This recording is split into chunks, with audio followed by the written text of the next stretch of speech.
নমস্কার বন্ধুরা, আজ প্রবন্ধের পাশাপাশি তোমাদের জন্য হচ্ছে ঝাল আম আচার রেসিপি। তো প্রথমে আমগুলোকে ভালোভাবে কেটে নিয়ে সেগুলিকে রোদ্দুরের মাধ্যমে 2-3 ঘন্টা শুকিয়ে নিয়ে শুকানোর পর পরিমাণ মতো লবণ, হলুদ, লঙ্কা, ধনে, জিরে, এলাচ, দারচিনি, লবঙ্গ, মৌরি এগুলোকে ভালোভাবে গুঁড়ে নিতে হবে।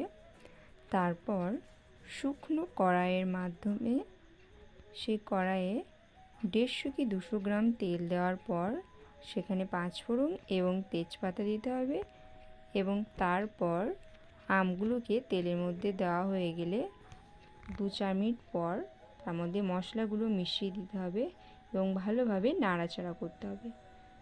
তারপর অল্প সেদ্ধ হয়ে গেলে আর অবশিষ্ট মশলাটা ওর মধ্যে ঢেলে দিয়ে ভালোভাবে নাড়াচাড়া করলেই আমাদের তৈরি হয়ে যাবে আম আচার।